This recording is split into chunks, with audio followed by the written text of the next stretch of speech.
বিপদ আসলো। 1 বছর 2 বছর নয়, 18টি বছর পর্যন্ত রোগাক্রান্ত হয়ে পড়লেন। শরীরে ব্যাধি হলো, গোশতগুলির মধ্যে কীড়া হয়ে গেল, পোকা হয়ে গেল। তিনি ধৈর্য ধারণ করলেন। বিবি বাল বাচ্চা দূরে চলে গেল। জঙ্গলের ভিতরে যখন তার জিহ্বার ভিতরে পোকা হওয়া শুরু করে দিল, হযরতে আইয়ুব আলাইহিস সালাম তখন আল্লাহ রাব্বুল আলামিনের দরবারে দোয়া করলেন, রব্বুল আলামিন, এখন তো আমার জিহ্বায় পোকা ধরা শুরু হয়ে গেছে, আমার জিহ্বায় যদি পোকা হয় তোমার মতো আল্লাহর নামের জিকির কি দিয়া করব? আল্লাহ রাব্বুল আলামিন হযরত আইয়ুব আলাইহিস সালামকে ক্ষমা করে দিলেন, মাফ করে দিলেন, রোগ শেফা করে দিলেন। অধৈর্য তিনি হন নাই, ধৈর্য ধারণ করেছিলেন। এই কোরআনে কারীমের তাফসীর ভূমিকা অনেক লম্বা করলে তাফসীর করা মুশকিল হয়ে যাবে। সেজন্য চলুন আমরা তাফসীরের দিকে এগোই। তাফসীর মানে ব্যাখ্যা, আলোচনা। আচ্ছা, আপনারা বলেন তো, জিন, দুষ্ট জিন আর ভূত প্রেতে যদি আসর করে তাহলে কোরআন শরীফের কোন আয়াত পড়তে হয়? জি, ওলামারা বলেন আয়াতুল কুরসি। কোনটা করতে হয়? বলেন কোনটা? চট্টগ্রাম তাফসীর মাহফিল উপলক্ষে কিছুটা ভূত প্রেতের আসর হয়েছে। এই ভূত প্রেতের আসর থেকে রক্ষা করার জন্য সকলে আমার সাথে পড়েন যথারীতি। আউযু বিল্লাহি মিনাশ শাইতানির রাজিম। বিসমিল্লাহির রাহমানির রাহিম। আল্লাহু লা ইলাহা ইল্লা হুয়াল হাইয়ুল কাইয়্যুম লা তাখুযুহু সিনাতুন ওয়ালা নাওম লাহু মা ফিস সামাওয়াতি ওয়া মা ফিল আরদ মান যাল্লাযী ইয়াশফা'ু 'ইনদাহু ইল্লা বিইذনিহি ইয়া'লামু মা বাইনা আইদিহিম ওয়া মা খালফাহুম ওয়া লা ইউহীতুনা বিশাইইন মিন ইলমিহি ইল্লা বিমা শাআ ওয়াসি'a কুরসিয়্যুহুস সামাওয়াতি ওয়াল আরদ ওয়া লা ইয়াউদুহু হিফযুহুমা ওয়া হুয়াল আলিয়্যুল আযীম। সাদাকাল্লাহুল আযীম। তাই হাদিস শরীফে এই আয়াতটিকে শ্রেষ্ঠ আয়াত বলা হয়েছে। কোরআন শরীফের কি আয়াত? শ্রেষ্ঠ আয়াত বলা হয়েছে। আমরা প্রত্যেকটি ফরজ নামাজের পরে এই আয়াতে কারিমা পড়ে থাকি, ঠিক কিনা বলে? আল্লাহর নবী বলেছেন,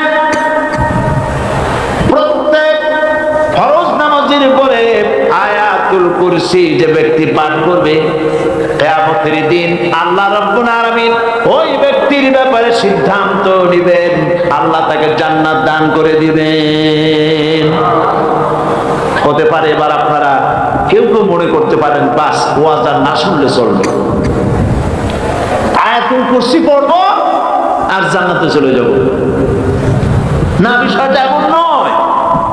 বিষয়টা হচ্ছে আয়াতুল কুরসির মধ্যে এমন কিছু কথা আছে যা বুঝে যদি পড়ে আর আমল করে, আল্লাহ পাক কিয়ামতের সিদ্ধান্ত নেবেন, জান্নাত দিয়ে দিবেন। সুবহানাল্লাহ, বলেন সুবহানাল্লাহ। এর কারণ হলো আয়াতুল কুরসির মধ্যে আল্লাহ পাক সার্বভৌমত্বের কথা বলেছেন। আয়াতুল কুরসির মধ্যে রয়েছে একটি জটিল সমস্যার সমাধান, যাকে সহজ কথায় বলা যায় গদি সমস্যার সমাধান। কুরসি মানে হলো গদি। আজকাল গদি নিয়ে কি হচ্ছে টের পাচ্ছে না ভাই? কথা কর না কেন? আমেরিকাও আজকাল বাংলাদেশি স্টাইল হচ্ছে। ঠিক কিনা? আমি চিন্তা করছি যে আমাদের একজন প্রধান ব্যক্তি দেশে বারবার ওই দেশে যাওয়ার কারণেই কি এই রোগ ছড়াইলো ওই দেশে, আল্লাহ জানে।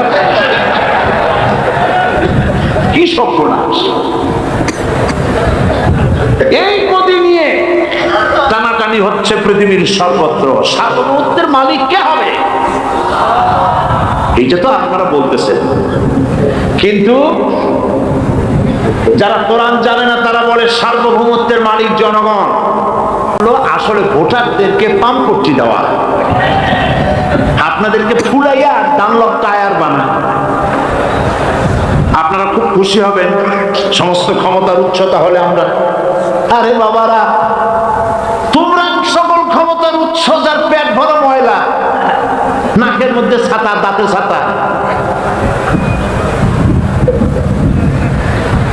তুমি হবা সকল ক্ষমতার উৎস। ক্ষমতার ঠেলায় একটা সাপ দেখলে ভয়তে শীত হয়ে পড়ো, সাইকেলের টায়ার বাস্ট হইলে হার্ট ফেল করে।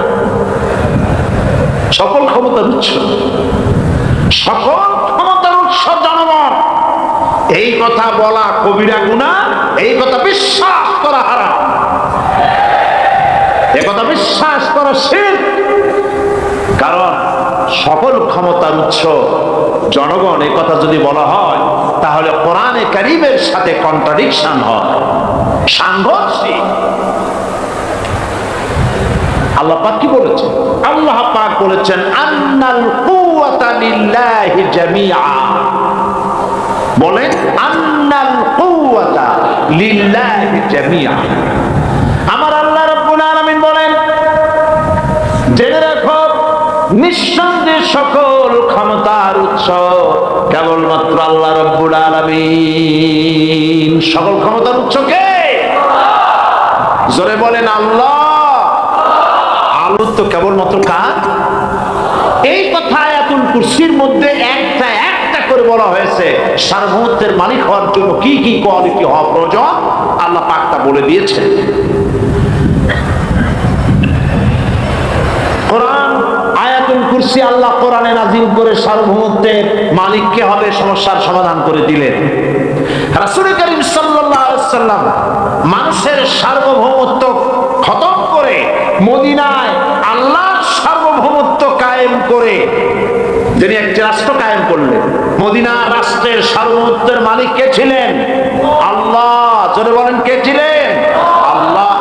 মানুষ তখন দেখতে পেল খোদাই সার্বভৌমত্বের ভিত্তিতে যে রাষ্ট্র গঠন হয় সেই রাষ্ট্র মানবতার জন্য কত কল্যাণকর হয়। সুবহানাল্লাহ বিহামদিহি। আর মানুষের সার্বভৌমত্বের ভিত্তিতে যে রাষ্ট্র গঠন হয় সেই রাষ্ট্রে দলীয়করণ, আত্মীয়করণ, বংশীয়করণের শ্রাদ্ধ হয়ে যায়। সার্বভৌমত্বের মালিক হিসেবে মানুষ 100-তে 100 ভাগ, মানুষ 100-তে 100 ভাগ অযোগ্য। কারণ সার্বভৌমত্ব নিরঙ্কুশ, যা ভাগ করা যায় না, যা কেড়ে নেওয়া যায় না। আয়াতুল কুরসির শুরুতে এই কথাটাই বলে দিলেন, আল্লাহু লা ইলাহা ইল্লা হুয়াল হাইয়ুল কাইয়্যুম। আল্লাহ হচ্ছেন তিনি, যিনি ছাড়া কোনো ইলাহ নাই। তার মানে হলো সার্বভৌমত্বের একচ্ছত্র মালিকানা কার হাতে? চিৎকার দিয়ে বলুন, আল্লাহ রাব্বুল আলামিনের হাতে। সার্বভৌমত্বের এই ক্ষমতা হস্তান্তরযোগ্য নয়। আর সার্বভৌমত্বের মালিক যিনি হবেন তার শুরু থাকবে না, শেষও থাকবে না। এই কোয়ালিটি কার মধ্যে আছে? আল্লাহ পাক। আল্লাহ পাক বললেন তিনি হচ্ছেন আল হাই আল কাইয়্যু। তিনি হাইয়্যু, তিনি কাইয়্যু, তিনি শাশ্বত, তিনি জাগ্রত, তিনি চিরস্থায়ী, যার শুরুও নাই, যার শেষও নাই। সুবহানাল্লাহ। আর সার্বভৌমত্বের মালিক যিনি হবেন তিনি ঘুমাইতে পারবেন না। কারণ তিনি যদি ঘুমায় থাকেন, জায়গায় থাকা অবস্থায় কু হয়ে যায়, যায় না? আর্মিরা থাপ্পড় মেরে দেশ নিয়ে যায়। নাই কিনা কর? সব দেশেই হইতে পারে, সব দেশেই হতে পারে। তোমাকে বধিবে যে গোকুলে বাড়ি শেষে, কাজে বলা যায় না কখন কি হয়ে যায়।